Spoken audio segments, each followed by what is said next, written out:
Welcome to Coffee with a Councillor, and my name's Mel Ashworth, and I have the pleasure this morning of interviewing John Crockford Hawley, who is a Lib Dem councillor with North Somerset. So, welcome. Good morning. Lovely to meet you again. So, John, could you just, for the viewers' sake, could you just tell us a little bit about yourself, where you're from, and how you ended up in Weston? Right, well, it all started many, many years ago when I was born in Birmingham. Birmingham. Everybody in Weston's from Birmingham. And my parents came down here when I was 10. Dad came to work in the aircraft industry. Of course, yeah. Down we came, and as a child, I came down. My sister came down. We came to live at the seaside. Fabulous. And it's been glorious ever since. But you've been here quite a long time. Been here since. How old are you now, John? I'm picking up my pension in November, so. Well, you're looking very good on it. It's the sea air. It's the sea air. And the genes. Well, nothing wrong with my genes. There's nothing wrong with your genes. No, I mean the other genes. You don't look old enough for a bus pass, I must say. So, can you tell us a little bit about yourself? Which school you went to, and what career you went into? Yeah. Well, in Birmingham, I went to the Blue Coat School in Birmingham. Then when we came down to Weston, I had my last year of junior school at Bourneville Junior. Yeah. Excellent, thoroughly enjoyed, a really good school. Fabulous. Passed the 11 plus, went off to the grammar school. Made the mistake of thinking that school was a hoot. It was an absolute joke. I loved it. But I didn't do any work, so right. After 5 years, we parted company, and I was sent by my father to the college, to what we then called the Tech. I thought this was a real insult. And I always remember my first day. Why did you think it was an insult? Well, because it was the Tech, and I was a boy at the grammar school, and it was a bit insulting. But anyhow, okay. Went to the Tech, and I always remember the first day there. It was in what was then called the Liberal and General Studies Department, and the then head of the department addressed us all. We were these sort of ex-grammar school throwouts, and he said, "Here you are in the middle of town. If you want to come to the lectures, this is where we have the lessons. If you want to skive, well, there's town." And suddenly I thought, oh, your choice. I can't rebel against that. Yes. And in 2 years at the college, I'd made up for all the lack of work I did at the grammar school, and went off to train as a teacher. Right. So you realised you enjoyed learning. Yeah. Okay. Where did you train as a teacher? Chichester. Sussex. Oh, lovely place. Absolutely delightful. Delightful.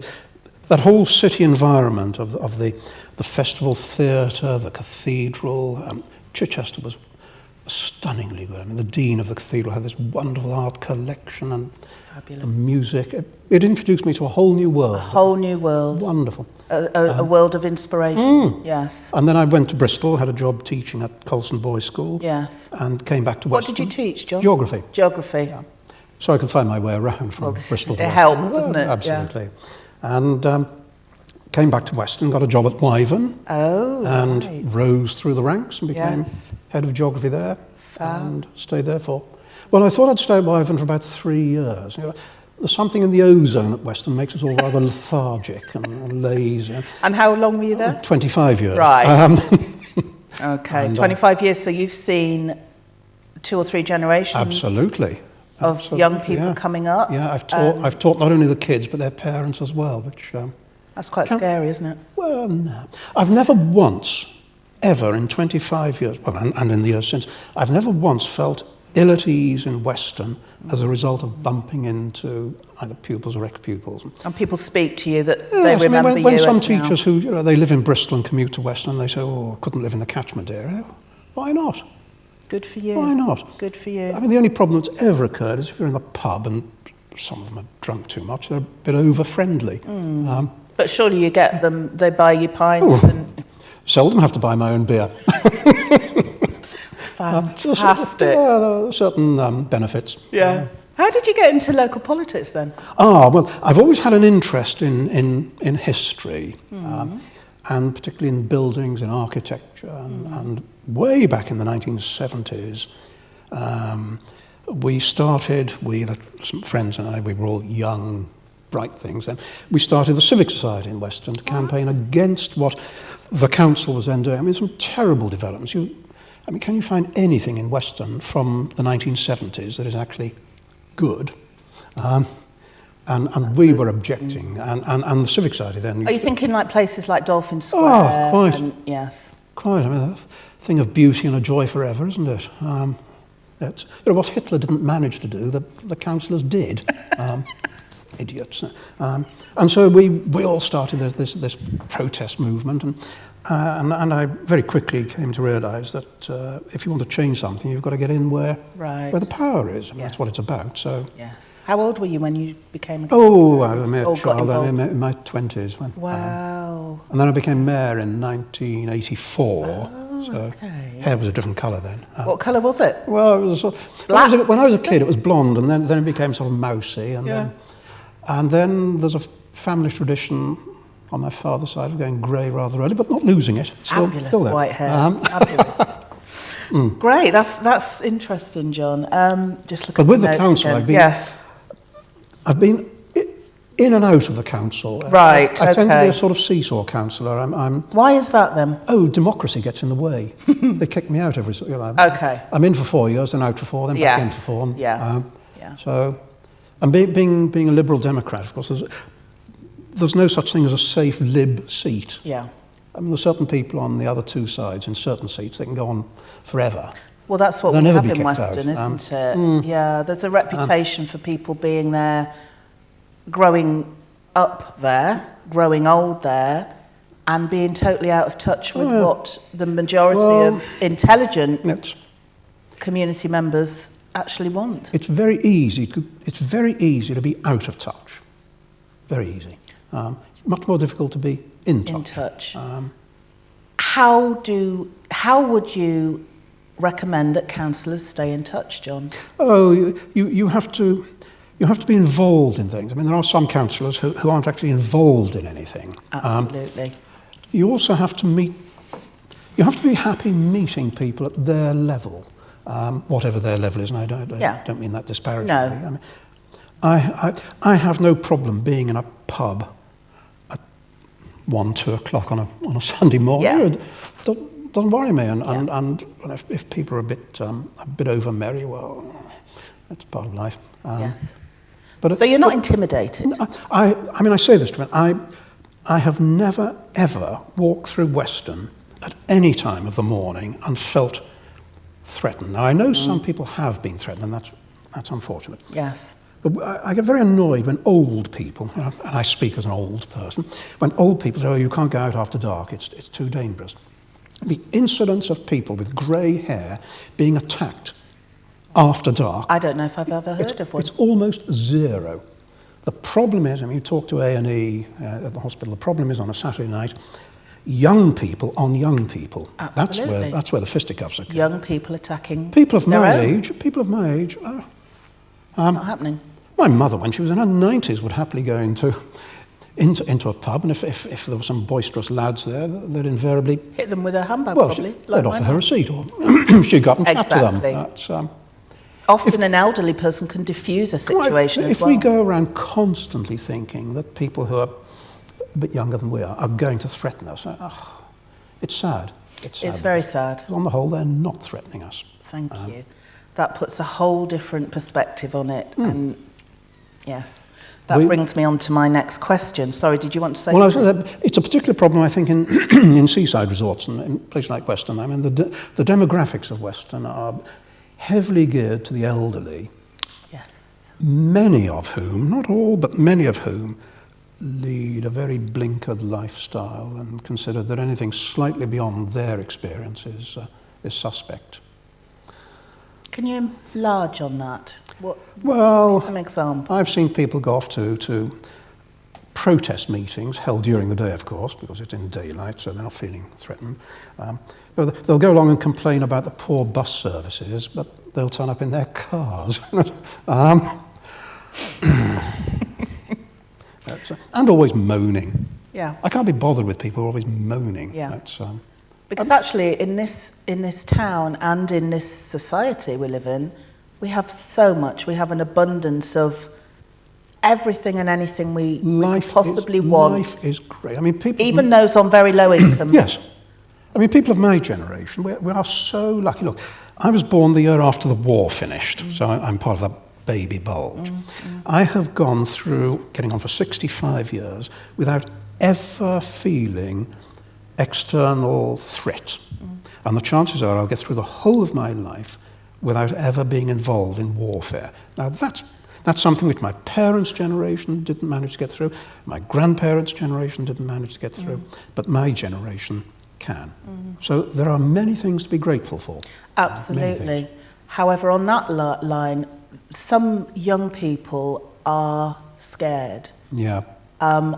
In Weston, there are some children, young people, who are frightened, who are frightened of the future. You know, we've seen the riots across England in this last week. What would you say to someone, a young person who maybe thinks, I could never get involved in local politics, I could never make a difference? What would you say, John? How would you inspire them? Well, I would say they're wrong, but I wouldn't I? But I think you've hit the nail on the head. It is about inspiration. Yes. And I was inspired to take an interest in public speaking and in history and in politics by my teachers. Right. They inspired me. Do you think teachers were different in your day to today? Yes. Okay. But I think all sorts of professions were different. The difficulty is, of course, looking back, we can always look back through rose-tinted spectacles, and you know, when we're children, the summers were always good, weren't they? Well, and so with life. But I think there are many aspects of schools which are much better now than they were. But equally, I think there are teachers who are not as inspirational as some were. That doesn't mean to say that all teachers were good. I mean, there were some pretty ropey teachers around. So young people need to listen. Well, I think one of the problems now with teachers, they can't at the drop of a hat do something that might be inspirational. I mean, I can remember at Wyvern when the sun would be shining and I'd be taking, say, the bottom fourth year group who are not the best disposed towards being incarcerated in the classroom. I'd say, come on, let's get the school bus. And out we'd go. Wow. I'd get the keys to the bus, tell the office we're going out, so you know, they didn't think we'd all bunked. And just go, and we'd go off to Anchorhead or to Sandpoint, and occasionally a kid would fall on the rock, so you'd have to drive to the hospital and tell them all to sit in the school bus and behave whilst you took some kid into A&E to get a bandage or something. But there was a greater trust. The trust was that we were professional adults acting in a responsible and reasonable manner. Yes. And the kids, you know, they responded. Yes. Yes. Nowadays, teachers are too frightened. Teachers are frightened. Everybody's frightened, it seems. That's. You can't be a fearful person to go into local councillor. To become a local councillor, though, can you? Well, You can't be frightened of humans. No, I mean the problem is, I think, with local government. It's probably the same with national politics. I don't know, but certainly local government. I think we get far too many councillors who drift into it because the parties are simply looking for candidates. Yeah. And so we don't get people coming in who are the right calibre. What's the right calibre, according to you? Right. The actual party is utterly irrelevant. I don't give two hoots. I mean, I would like my party to be in a majority. They're not, but I don't think that's the essential critical issue. Neither do I think age is necessarily a critical issue. I think the ability to suss out what people expect and need is important. I also think it's important to be able to lead. And at times that doesn't mean simply kowtowing to public opinion. No. Leadership is not simply an exercise of enacting what people want to have enacted, because sometimes life isn't that easy. You have so it's being assertive and not back to not being frightened, not trying to make buddies. Unfortunately, I have to be careful about my colleagues, I would say, but there are some whose intelligence, stroke common sense is not particularly good. There are some who are frankly bone idle. Yeah. And the public know that. Yes. And feel very frustrated about Well, that. I think the problem is we're all tarred with the same brush. That's all it. politicians Yes. are out for what they can get. Yes. All journalists are out for one-sided stories. All policemen are there to bash people over the heads. Which it's not true, is it? It isn't true. But we need to sit and have coffee to find out about our local councillors because everyone's disillusioned. That's a great pity, because disillusionment, I think, is a germ which, if allowed to spread, creates the sort of environment which I think we've had in the recent riots. Absolutely. It doesn't excuse the rioting, but No. but if you are disillusioned, if you see no point in doing anything, no point in being involved in anything, and you're constantly at a loose end, as so many kids are, then I think empty hands and the devil's work, and youngsters in particular need to be occupied. They must be. I mean, I've heard it said that years ago, young people, and it wasn't perfect, we know that, but young people grew up with the belief that they would leave school, they would get a job, they would be able to afford their own home eventually, they would get married for life. There were certain certainties, and the youth of Western and Britain don't seem to have any certainties anymore. It's difficult talking about. And I want to keep it local. Youth in general, yes. Yeah. There's a certain group, and there's a certain group within Western that seem to be particularly affected with disillusionment. And, it's back to that word inspire, isn't it? And the lack of role models. One of the changes, I think, certainly over the past couple of decades, is as I say, the increasing reluctance of adults to play an assertive role. Maybe because so many adults are themselves ill at ease now, jobs and. Are you talking about parents, or are you talking about other parents and adults in generally? Yes. And I think there's also an unhealthy feeling that adults per se are a threat to young people. So that the days when you would get adults quite happily running the youth club or scouts or whatever, I perceive nowadays a lot of adults are reluctant to become involved because there is a perception that if you're at all interested in youngsters, that there's something dodgy about your character. Yeah.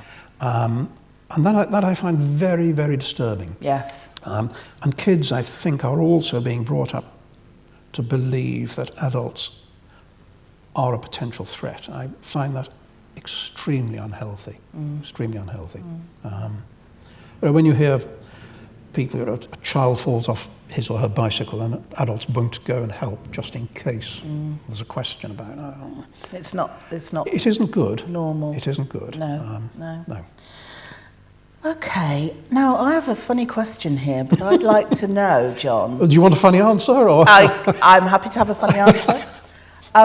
3 people you'd invite to a dinner party, because I'd like to know who's inspired you.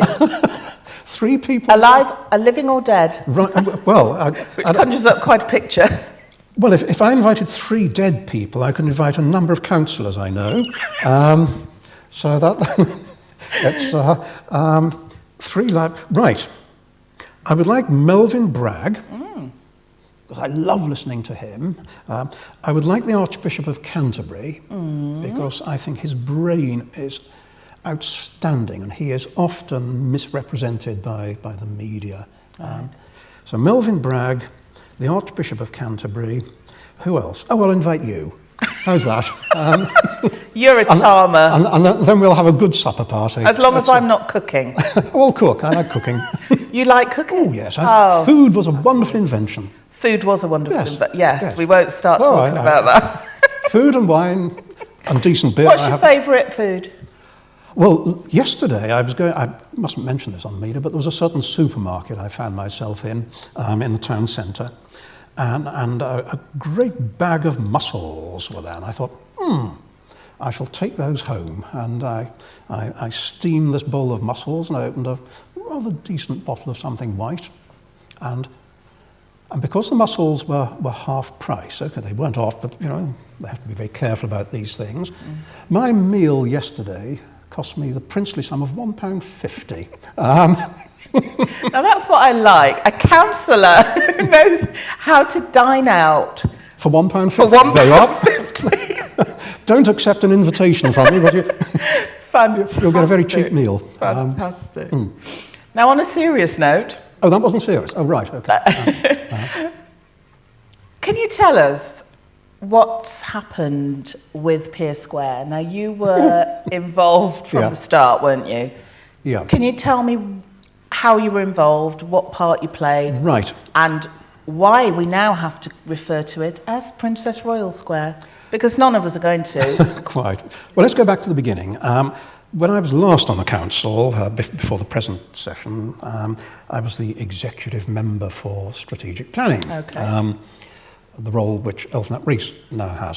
One of the jobs I had was to, it sounds grand, one of the jobs I had, but I just happened to be the person in charge at the time, was to look at the potential flooding problems on the seafront. Right. And we knew, with all the evidence and Yes. Environment Agency reports, that there was a very serious danger of a high tide not splashing over the wall, because we know that happens all the time, but actually overtopping the wall, which would We have have been the second highest tide in the world. second don't highest we? tide in the world after the Bay of Fundy in Yeah. Canada. Yeah, and this was becoming an increasing problem. I mean, we knew there were about 5,000 properties in direct line of flooding, so something had to be done.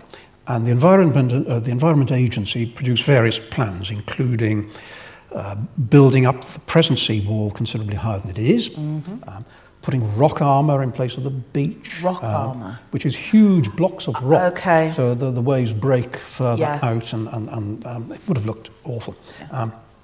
Or putting in the second wall, which became euphemistically known as a splash wall, which is the one that's now done. And it was clear that this had to be done. It was very controversial. Yes. Many councillors were against it. Hoteliers were against it. And Despite having the facts. yeah. Oh, people are often against things, despite having the Well, facts, this is but, true, yes. and I managed to get the Labour colleagues supported us, because we were then in a coalition on the council. Yeah. And I went to Westminster to see the then minister. So I was a Lib Dem. The then Labour Party leader was with me, and John Penrose, as the Conservative MP, was with us. So it gave the impression of a cross-party support, and we spent time with the minister and his officers. Who was the minister? It was the minister, the flooding minister was then, actually forgotten who it was. Don't worry, don't worry. Ben Bradshaw. Yeah.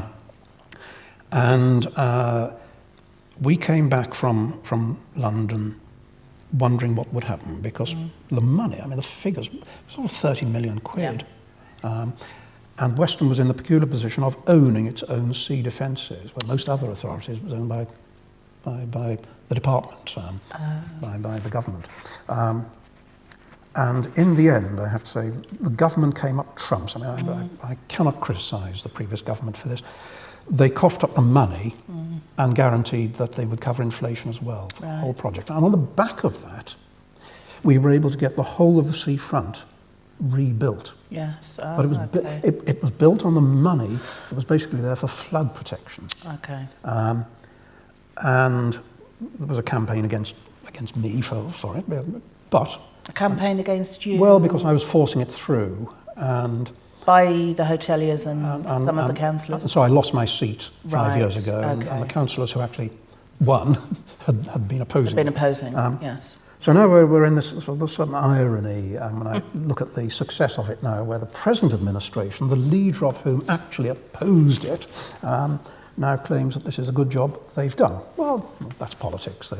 They have seen it through to fruition, but I'd like to think that had we not stuck our necks out, the money wouldn't have been there to start with, and it would never, ever have been created. And Weston was the last resort in England to get flood money like that. The money's gone. So it's gone, it's stopped, Gone. there won't be any more? Nope, Oh, that was wow. it. Weston was the last place. Wow, okay. And we had to tell a bit of a porky to the minister that it was cross-party support and just hope he didn't investigate too deeply. But I think it's a great job. It looks great. I mean, I have to say to the present administration, they are the people who finished it off, and they've done well. As for Pierce Square, I was a bit sceptical about that to start with. About the name? No, about the concept. Okay. But I have to say, they've done a good job. I like it, and I think the whole environment there, the whole feel of it is good. It's a little bit continental, but not I've yet got no problem there. with things being continental. That's, Fabulous.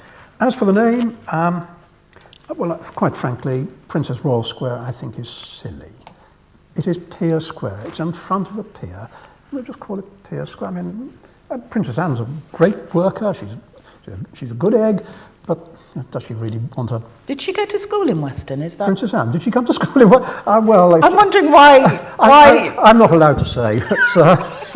You didn't teach her as well? I'm not knowingly, no. No. It's, I just wondered why it was Princess Anne, you know, that we were going to be calling You it see, after. go back to 1928, which you won't remember. And No, I, can't remember that one. So the Duke and Duchess of York came to Weston, the future King George VI and Queen Mum, Yes. to open the new hospital in the boulevard, which was named, can you tell me? No. No, of course not. Nobody ever calls it by its formal name. And what's the that? Queen Alexandra Memorial Hospital. No. People doesn't just call roll off the tongue. People just call it the General. Exactly. So you have to be very careful with names. Very careful. Yeah. It'll carry on being Pier Square. Yes.